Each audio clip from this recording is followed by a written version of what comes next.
وديات قوية قادمة اتحادية، 3 منها ثبتت بشكل رسمي و2 على الطريق. من سنواجه بإذن الله راح تعرف بهذا الفيديو. وخبر جميل جدا يخص نادي الاتحاد، ومن خلاله الاتحاد يحصل على دعم مالي. وإشاعات حاليا تظهر عن خروج بيرجوين وخروج فابينيو وخروج عوار.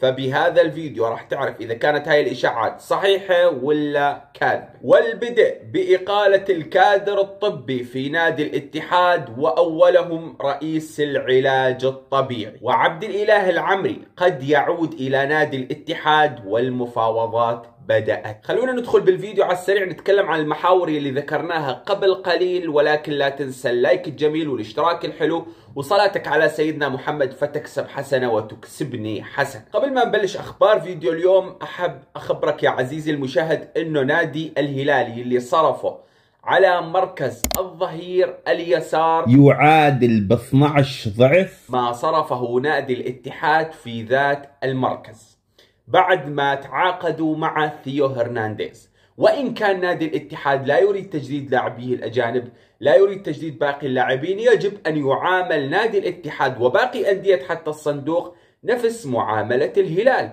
فالاتحاد حاليا هو الأقل صرفا.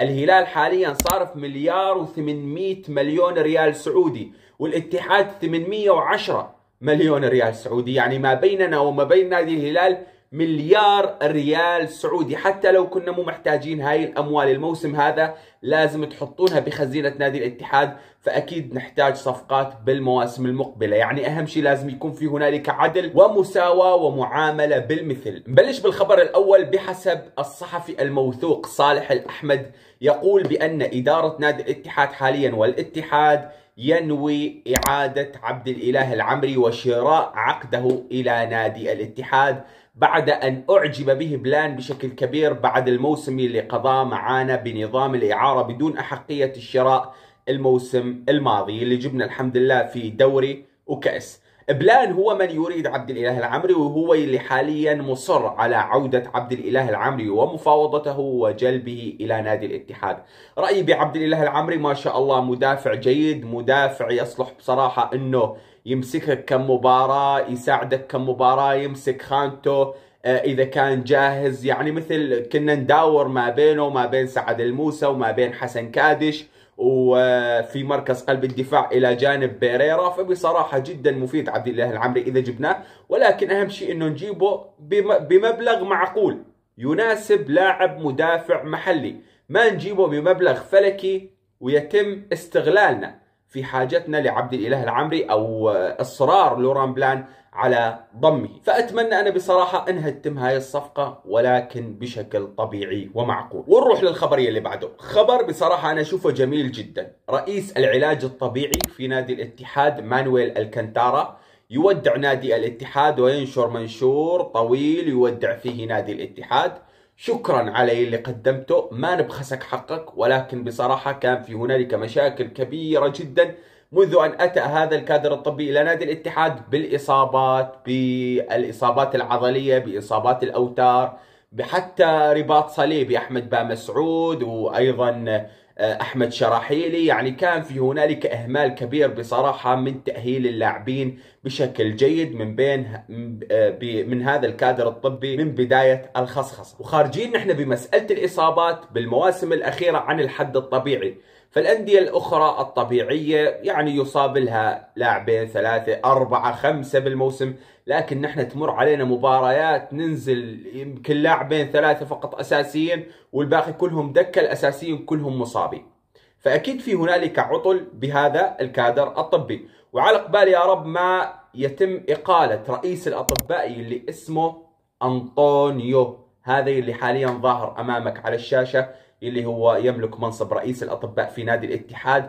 هذا صراحة جايب لي الجلطة في مسألة عمله مع اللاعبين طبيا. يعني بصراحة جايب أجلهم طبيا أنا أشوف. وأيضا الموسم المقبل عندنا 4 بطولات بدنا نشارك فيها، يعني حتما بدنا نجيب لنا كادر طبي محترم، لأنه راح يكون في هنالك ضغط ومجهود كبير على اللاعبين، فنحتاج كادر طبي يتم بخبرته أن يعمل استشفاءات لهذول اللاعبين، أنه يبعدهم عن الإصابات الموسم المقبل قدر الإمكان. نروح للخبر اللي بعده. بالأيام الماضية شفنا بعض الصحف تقول بأنه فابينيو لن يستمر في نادي الاتحاد.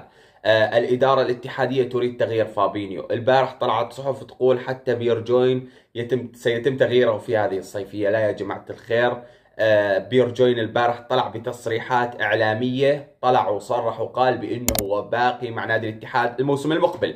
أيضا في هنالك تصريحات لفابينيو صرحها على أحد القنوات البرازيلية ونقلنا لكم إياها سابقا. قال أنا مستمر لا تقلقوا، قال بالحرف لن يحدث هنالك أي تغيير، أنا مستمر مع الاتحاد الموسم المقبل حتى نهاية عقدي. فهذول اللاعبين كلهم مستمرين. وماجد هود على دورينا غير البارحة طلع وصرح وتكلم وقال بأنه بطولة كأس السوبر يلي راح تصير إن شاء الله في شهر أغسطس راح يتواجد فيها نفس أجانب الاتحاد بدون أي تغيير. وعلى هوا بطولة كأس السوبر إذا كان في هنالك تقصير من بعض اللاعبين سيتم تغييرهم. إن شاء الله يا رب ما يكون في هنالك تقصير من بعض اللاعبين المحترفين، وأنا أتمنى بصراحة بقاء المحترفين للموسم المقبل وعدم تغيير أي لاعب فيهم. فما شاء الله يعني كانوا لاعبين منسجمين مع بعض، متناغمين مع بعض، جابوا لنا نتائج طيبة. البطولتين اللي شاركنا فيها حصلنا عليها الحمد لله رب العالمين وفوزنا فيها. فما أشوف بصراحة أي داعي لتغيير اللاعبين الأجانب، بل أنه أشوف في هنالك داعي كبير جدا لتغيير بعض المراكز من اللاعبين المحليين، خاصة مركز حراسة المرمى ومركز الظهير اليمين جدا مهم أيضا، ومركز قلب الدفاع. نروح للخبر اللي بعده. قناة TVI البرتغالية تقول بالحرف بأنه سيكون هنالك مباراة ودية ما بين نادي الاتحاد وما بين بنفيكا في معسكر نادي الاتحاد في البرتغال. وأيضا تم تثبيت 3 مباريات ودية بشكل رسمي بحسب ماجد هود، اللي هي أمام فنربخش التركي، وأيضا أمام فولهام، وأمام نادي فيتوريا جيماريش البرتغالي.